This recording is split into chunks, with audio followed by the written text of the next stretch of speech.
하나님을 잊어버린 너희여, 이제 이를 생각하라. 그렇지 아니하면 내가 너희를 찢으리니 건질 자 없으리라.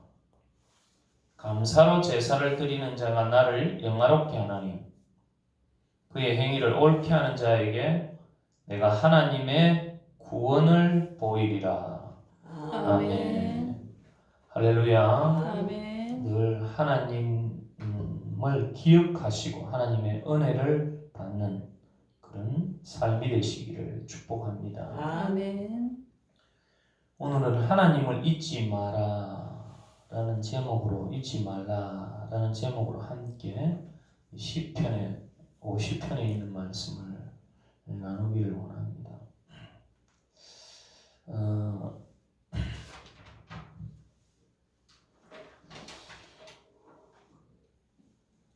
우리가 살아가면서 잊어야 될 게 있고 잊지 말아야 될 것이 있습니다. 그래서 옛말에 원수는 물의 색이고 또 은혜는 돌의 색이라 이런 말이 있습니다. 그래서 기분 나쁜 것, 또 원망스러운 것 이런 것들은 다 물에다가 색에서 흘러가게 하고 또 정말 기억해야 되고 내가 갚아야 될 것들 그런 것들은 돌의 색에서 언제나 우리가 생각하고 잊지 말고 또 갚아야 되는 것입니다. 하나님은 우리에게 정말 갚지 못할 그런 은혜를 주셨습니다.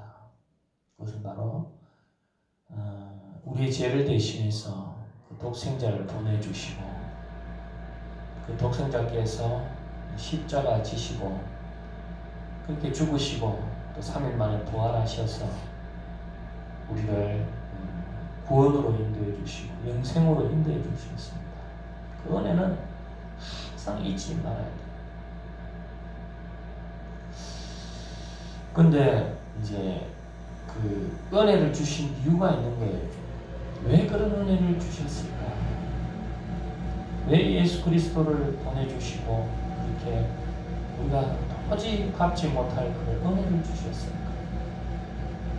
너는 우리 인간에게 다시 존재의 목적, 존재의 이유를 회복해 주십니다. 그래서 우리가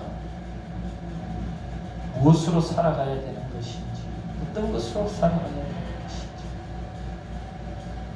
하나님이 우리를 왜 그렇게 은혜주시고 불러주셨는지 내 삶 가운데에서도 항상 그걸 기억해야 되는 것입니다.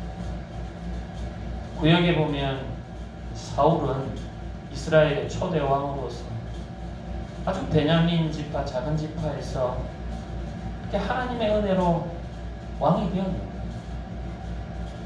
그는 또 하나님께서 아말렉을 진멸하라고 그렇게 하나님께서 명령하셨는데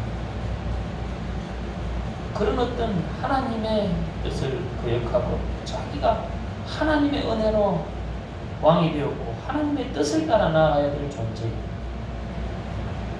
자기 생각, 자기 판단, 자기 욕심에 이끌려서 결국 버림받게 됩니다. 그래서 오늘 이 본문 22절에 보면 하나님을 잊어버린 너희여 이제 이를 생각하라. 그렇지 아니하면 내가 너희를 찢으리니 건질 자 없으리라. 이스라엘 백성이 그랬고 사울도 하나님을 기억하라는 것은 내 존재의 목적을 기억하라. 왜 하나님께서 내게 은혜 주셨는가? 왜 내게 하나님께서 불러주셨는가? 그 존재의 이유를 알게 나오고 내가 어떻게 살아가야 되는 것인가? 그것을 매일매일 기도하고 그 말씀으로 성령의 이끌림을 따라서 그렇게 한 걸음씩 한 걸음씩 나아가야 될 줄 믿습니다. 아멘. 그러면 우리를 어떤 존재의 목적으로 하나님은 부르셨을까? 우리를 왜 부르셨을까? 여기 5절에 보면, 읽진 않았지만 5절에 보면 이렇게 봅니다. 이르시되 나의 성도들을 내 앞에 모으라. 그들은 제사로 나와 언약한 이들이니라 하시더라. 아멘. 이스라엘 백성들을 하나님께서 그 바로의 그 억압 속에서 모세를 통하여 구원해 주시고 탈출하게 해 주시고 그래서 가나안 땅으로 인도해 주시는 거예요. 그 속에서 하나님은 그 애굽을 떠나 3개월 만에 시내산에 도착합니다. 거기서 하나님과 모세를 통하여 언약을 맺는 거예요. 하나님과 결혼식을 하는 거예요. 무엇으로 결혼식을 하는 거예요? 예배로. 우리가 그것이 바로 출애굽기, 레위기 이런 데 말씀이 나옵니다. 하나님과 나와 예배로 언약을 하는 거예요. 예배. 어떻게 예배 드려야 되는 것인가. 그러니까 오늘 하나님이 우리를 부르신 것, 우리의 존재의 목적은 다른 것이 아니라 예배자로서 내가 어떻게 존재하는가, 내가 어떻게 예배드리는가, 이것이 우리의 존재의 이유고 목적입니다. 나는 예배자로서 있다는 걸 기억해야 됩니다. 내 삶은 하나님 앞에 있는 단독자로서 내가 어떻게 예배 드리느냐, 이것이 내 삶의 목적이요 사명이고 본분이다. 내가 어떻게 예배 드려야 되는 것인가. 그래서 막 구약에 보면 얼마나 세밀하게 이 예배의 방식에 적었는지 모릅니다. 근데 하나님은요, 이 아삽을 통해서 이 시편 50편을 지은 것, 이 찬양대장 아삽이라고 하는데 이렇게 이야기를 합니다. 5절에 보면 8절에 보면 나는 내 재물 때문에 너를 책망하지는 아니하리니 내 번제가 항상 내 앞에 있음이로다. 그러니까 하나님이 예배자로서 우리를 세워주셨는데 하나님이 우리를 평가하기를, 심판하기를, 여기 6절에 보면 하나님이 재판장으로 놓아 있거든요. 심판장으로 놓아 있습니다. 하늘이 그의 공의를 선포하니 하나님 그는 심판장이시로다. 셀라. 하나님이 우리가 어떻게 예배드리느냐에 따라서 심판장으로서 있다. 그런데 하나님이 그 심판하실 때 제물로 심판한다 안 합니다. 이스라엘 백성에게 제물로 너희를 심판하지 않는다. 도리어 여기 보면 나는 제물 때문에 너를 책망하지 아니니 내 번제가 항상 내 앞에 있습니다. 너희들 제사를 나한테 드린대. 구약의 북이스라엘 당시 이 사람들이 막 제물을 많이 가져와서 막 하나님한테 예배드리고 그렇게 했어요. 그런데 하나님이 그 예배를 받지 않으셨습니다. 가정한 그릇이라고. 그런 막 자기 욕심에 이끌려서 드리는 그런 예배, 하나님이 그런 제물을 받으시죠. 오늘도 우리가 그렇습니다. 우리가 하나님이 참 빛받으러 온 문처럼 우리가 어떻게 해가지고 어떻게 하나 하나님 이리 예배드려야지 내가 복을 받지 않겠나. 내가 용서받지 않겠나? 무슨 어떤 다른 신앙의 어떤 그런 신앙처럼 우리가 예배를 드리고 제물을 드리지 않는가 한번 돌아봐야 돼. 왜 하나님은 제물 때문에 그들을 심판하지 않는가? 그 이유를 밑에 쫙 적어놨는데 뭐라고 적어놨는가 하나님이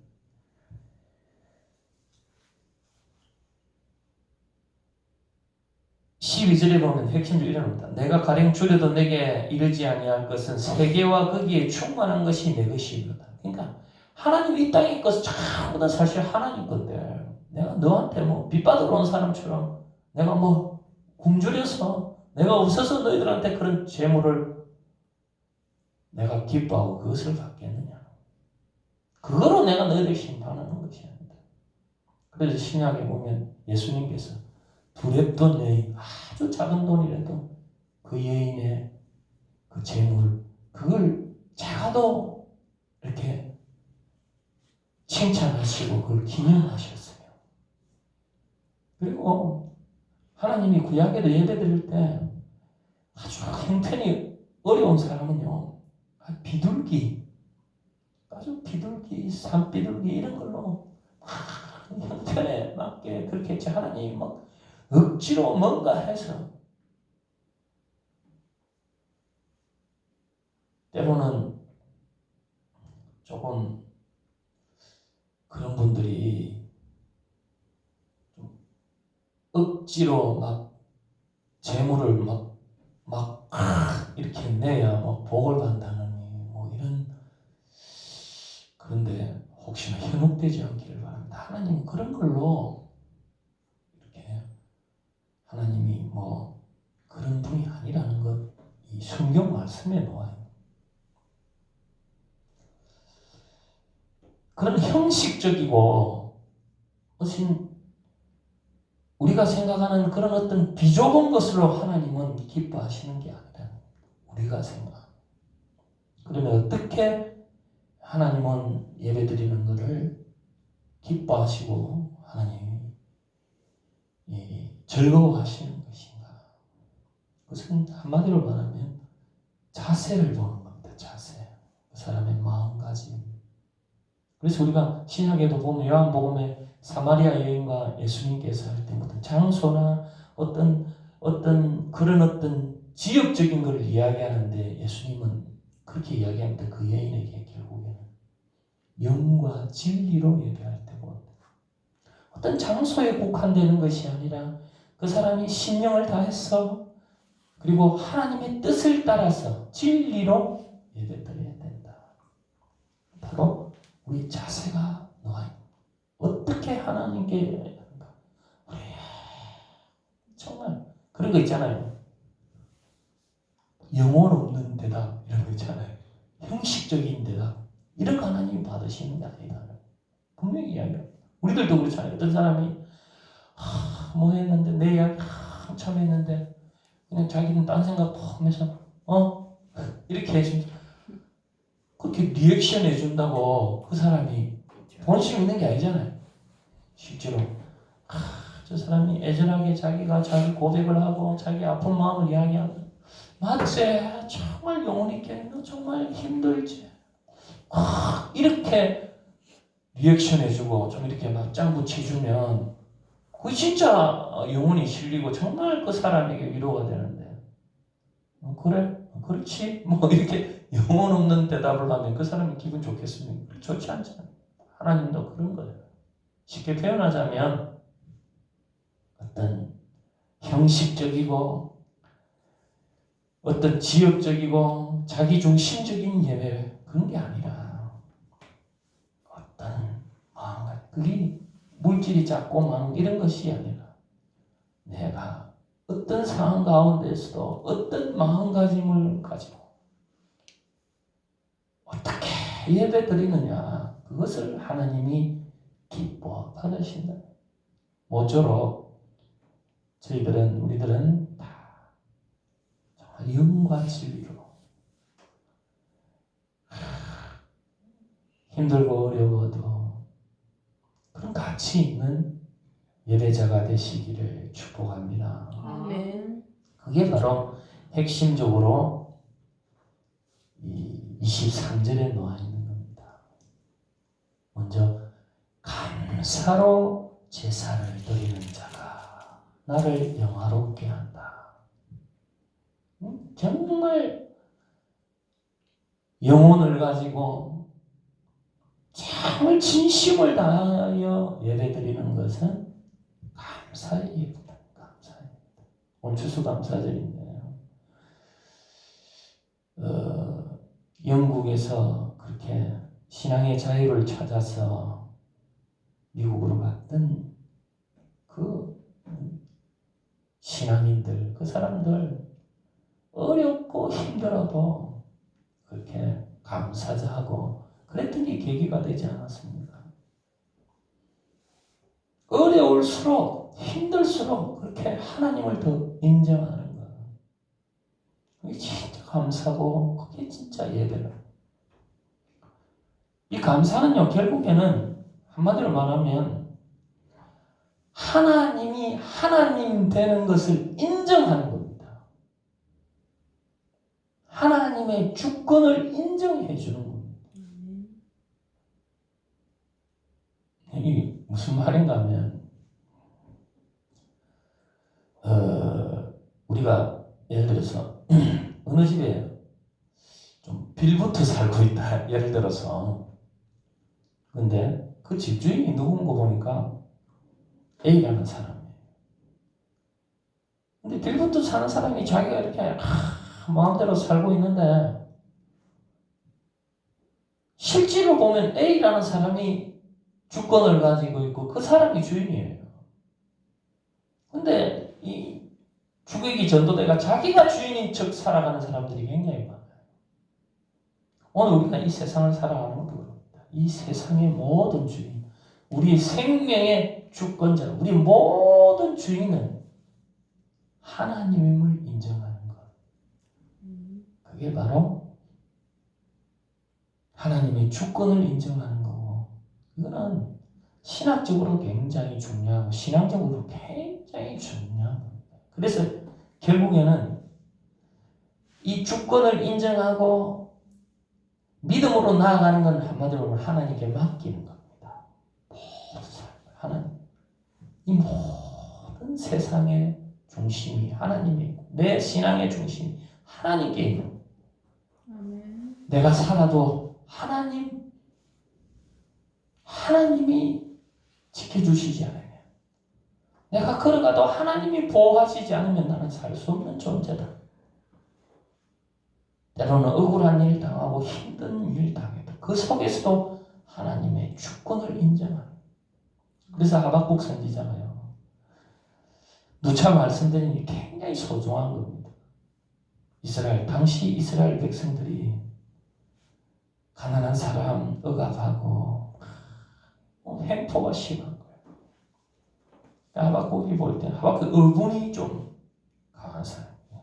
하박국이 볼 때는 원망이 뭡니다. 하나님이 뭐 하십니까? 이런 모습을 보고 자기 연약한 사람들이 당하는 이런 억울함을 보고 하나님 뭐 하시옵니까? 그러나 결국 그렇게 합니다. 하나님이 결국에는 하나님이 심판하고 그들 바벨론을 통해서 심판. 그런데 하나님 더 깡패 같은 바벨론을 통해서 왜 하나님이 심판한다? 그러나 또 바벨론도 하나님이 심판하실 것이다. 그들이 하나님의 도구로 사용되는 것을 망각하고 교만했기 때문에 그들도 심판한다. 결국에는 하나님의 뜻이 하나님의 정의가 세워질 것이다. 그래서 그것을 깨달은 하박국 선지자 결국 오직 의인은 믿음으로 살 것이다. 이 외양간에 소도 없고 굉장히 빈궁하고 어떤 처지에 있다 할지라도 어떤 어려움에 있다 할지라도 이 세상의 주권자 내 삶의 주권자는 하나님입니다 하고 감사. 그게 바로 감사라. 아멘. 구약에 보면 성경에 보면 가장 고난을 많이 받은 요업이라는 사람 있잖아요. 동방의 의인이라 불렀던 사람. 사단의 미움을 받고 시기를 받아서 결국 모든 것 다 빼앗겼죠. 자기도 결국에는 이 병 중에 너무 아파서 태어난 날을 원망하게 됐죠. 그러나 그가 나중에 하나님을 보게 되고 하나님을 깨닫게 됩니다. 거기서 자기가 무너지는 겁니다. 아, 내 생각이, 내 방법이 얼마나 무능한 존재인가. 결국에는 신앙은요, 내가 부서지는 겁니다. 내가 깨어지는 게 신앙이거든요. 자꾸만 상대를 변화시키려고 하고 세상을 변화시키려고 하는데 사실은 가장 변화되어야 되는 게 내 자신이 돼요. 내 자신이 깨어져야 돼요. 내 자신이 무릎 꿇어야 돼요. 그래야 하나님이 얼마나 위대한 존재인가. 바로 욥은 그걸 깨달은 겁니다. 내 자신이 얼마나 무능하고 부족한 존재인지 하나님을 보고 지금도 하나님은 우리는 알 수 없지만 엄밀한 가운데 정말 지혜로우신 하나님은 우리가 생각하지는 못하는 가운데 이 세상을 만지시고 다스리시고 어떻게 하면 저들을 다 구원할 수 있을까 그렇게 이끌어 가시고 참고 계시고 인간은요 아무리 자기가 돌을 닦아도 자기도 모르게 막 울분이 나고 막 성이 나고 이러지만 하나님은 참고 참으시고 어떻게 하면 저들을 구원할까 인내하시고 그렇게 착한 그 카이로스적인 시간에 하나님의 뜻을 계획하고 계시고 이루어 가시네. 그래서 결국에는 하나님 나는 그 하나님을 믿으니 저도 이런 말을 해도 저도 때로는 자기도 모르게 원망하고 불평하고 그렇게 할 수밖에 없어요. 그러나 그럴수록 그래서 기도해야 돼요. 하나님의 그 뜻을 바라보고 하나님 의지합니다. 하나님 감사합니다. 이런 힘든 상황 속에 때로는 자기가 잘못한 것도 있을 수 있고 또 내가 그 고난을 통해서 더 성숙하게 만들려는 뜻이 있으니까 그런 속에서 하나님 나를 만지시고 있죠. 너무 힘들고 저 사람이 원망 놓지만 그러나 하나님을 믿습니다. 하나님 감사합니다. 하나님 감사합니다. 감사할 수 없는 상황이지만 감사하게 도와주십시오. 그걸 위해 기도하시기를 축복합니다. 아멘. 그게 바로 하나님을 영화롭게 하는 그런 자녀, 그런 신앙 하나님이 기뻐하시고 하나님을 높이는 거예요. 아, 때로는 자기 잘못을 깨달구나. 아, 기다리게. 이스라엘 백성도 하나님께서요, 잘못했을 때 70년 동안 그 바벨론의 포로로 있어야 돼요. 우리는 신앙을 너무 자기 생각, 조금 뭐 잘못해가지고. 저는 그런 생각을 좀 해봤어요. 우리들도 참 실수하는 게 옛날에 삶의 흔적이 무너졌던 사람들을 각종의 뭐가 팍 변화돼가지고 그 사람들 막 간정시키고 뭐 나중에 그러다가 보니까 문제가 많이 터지는데 사실은 무너졌던 삶을 다시 회복하는 가운데 공의를 세우고 가려면 회복의 시간이 좀 필요합니다. 숙성의 시간이 필요한 거예요. 그렇지 않고 뭔가 진짜 미라클 되듯이 순간적으로 그건 정말 그런 죄인을 구원해 주신 하나님의 은혜가 정말 미라클이죠. 그러나 그동안 묻어있던 그런 습성들을 이렇게 자숙하고 회복하는 시간을 가져야 돼요. 이런 단계가 있는 것, 단계가 있어야 돼요. 그래서 혹시나 내 삶 속에서도 무너졌던 게 있으면 그 속에서도 하나님에게 감사하고 때를 기다리고 다시 회복하게 하나님의 때를 기다려주세요. 그게 또 때로는 애매히 고난당한다면 하나님이 나를 훈련시키는 건 이유가 있구나 하는 것도 또 기다릴 줄. 하나님을 믿고 감사함을 통하여 그 속에서도 믿음으로 나아가는 저와 여러분이 되실 때 바로 하나님이 기뻐하신다. 하나님을 영화롭게 한다. 여기 둘째로는 또 뭐라고 나와 있는가 하면 이게 참 중요한데 그의 행위를 옳게 하는 자에게 내가 하나님의 구원을 보이리라. 행위를 옳게 하는. 사실 생각해 보면 제사에는 재물이 있어야 됩니다. 재물이 있어야 제사죠. 그게 뭐 마음이 됐든 어떻게 하든 그 재물이 있어야 되는 거죠. 그래서 그 구약에도 이렇게 재물 없이 올 수 없고 지금 재물을 뭐 구약에는 굉장히 엄격하게 뭐 이렇게 흠이 있는지 이렇게 봤어요. 근데 하나님은 재물 때문에 이는 많고 작은 뭐 어떤 그런 게 아니고요. 그 재물에 무엇이 실려 있는가? 그 아무리 작아도 그 두렙돈 여인은 그 생활비 전부 자기의 모든 삶을 드리는 거죠. 그때 목사님이 그랬다는데 집회에 가가지고 은혜를 받았는데 그 집회에서 어느 목사님이 그랬대요. 그 강사분이 올인이라고 전부 드리라는 거죠. 내 삶을 전부 드리라고. 그러니까 자기가 아멘 아멘 이랬대요. 근데 성령님이 자기한테 말씀해요. 너는 나는 자기는 하나님께 다 바치고 하나님에게 다 맡겠다고 생각했는데 너는 이라니까.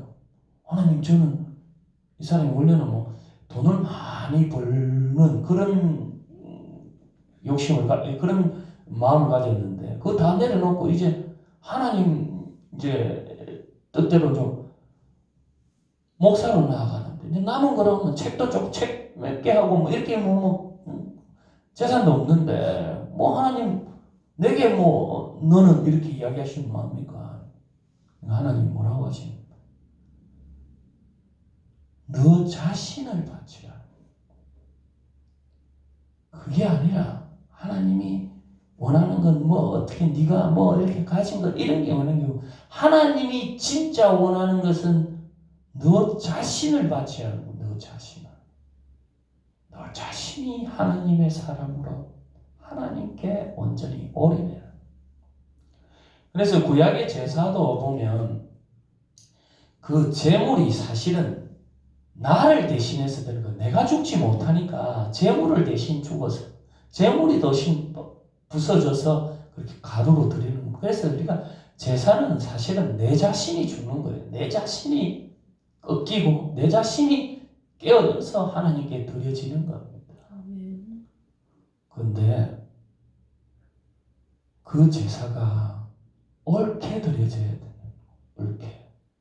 가치 있게 드려져야 돼요. 가치 있게.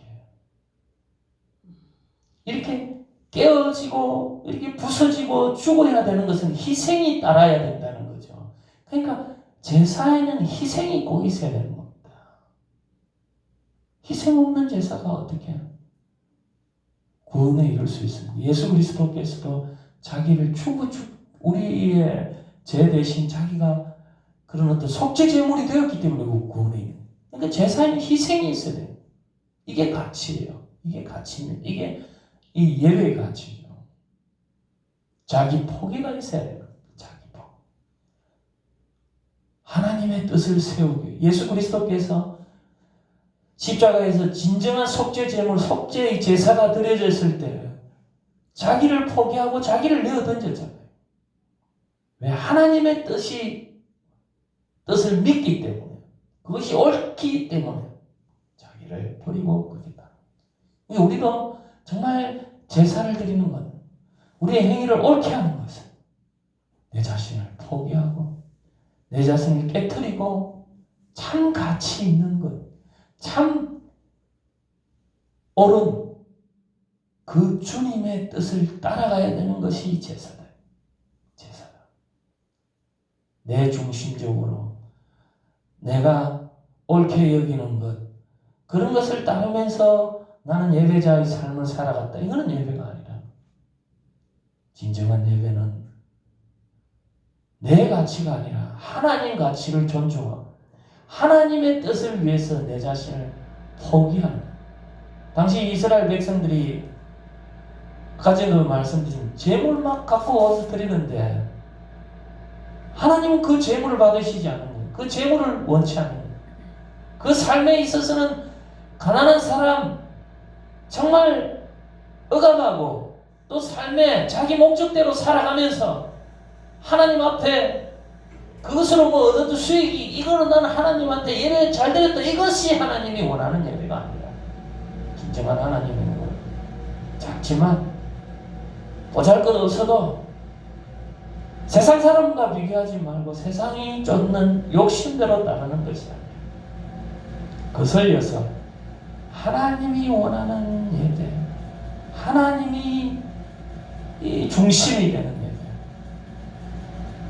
음란과 다른 어떤 세속의 욕심에 젖어서 드리는 예배가 아니라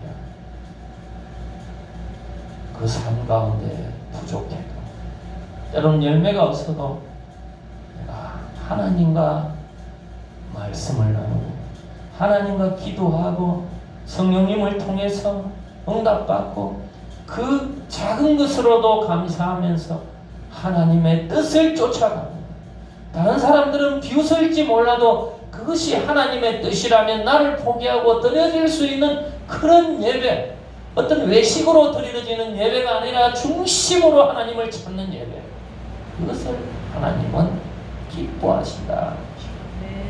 그리고 그 예배를 하나님께서 기뻐하시고 그에게 하나님의 구원, 누구의 구원이 아닌 하나님의 구원을 보이십니다.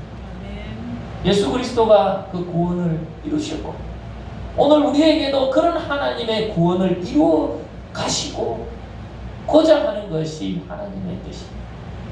우리는 예배자로 살면서 내가 중심이 되어서 내 판단대로 하나님은 이렇게 따라와 주십시오 하는 미련한 예배자가 되지 마시오. 아무리 보잘것없어도 다른 사람들이 그것은 별거 아니다, 그것은 정말 누가 알아주겠느냐, 그것이 무엇이겠느냐 그럴지라도 예배자로서의 참 가치를 발견하고 소중함을 바라고 때로는 가정에서도 미련해 보이도 그 가정을 지키려고 하고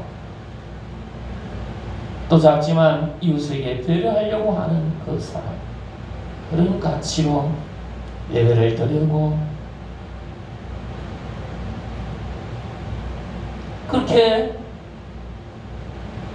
예배자의 삶을 살아가면서 하나님 앞에 드려질 때 하나님은 그 삶에 은혜를 주시고 구원을 베풀어 주실 줄 믿습니다. 아멘. 살아계신 하나님, 오늘도 저희들에게 귀한 은혜, 하나님의 뜻을 깨우쳐 주시니 감사합니다. 우리가 외식하거나 형식적인 예배가 아니라 하나님 은혜를 기억하고 삶의 목적을 하나님 뚜렷이 하나님 아버지여 주님의 부르심에 맞게 살아가며 작은 것으로 감사하며 하나님의 뜻이 무엇보다 소중하다는 그런 가치로 예배드리는 예배자가 될 수 있도록 이 추수감사절에 우리가 그러한 미쁘신 하나님의 정의를 따르는 우리의 예배자가 되도록 이끌어 주시옵소서. 예수 그리스도 이름으로 감사하며 기도하옵나이다. 아멘.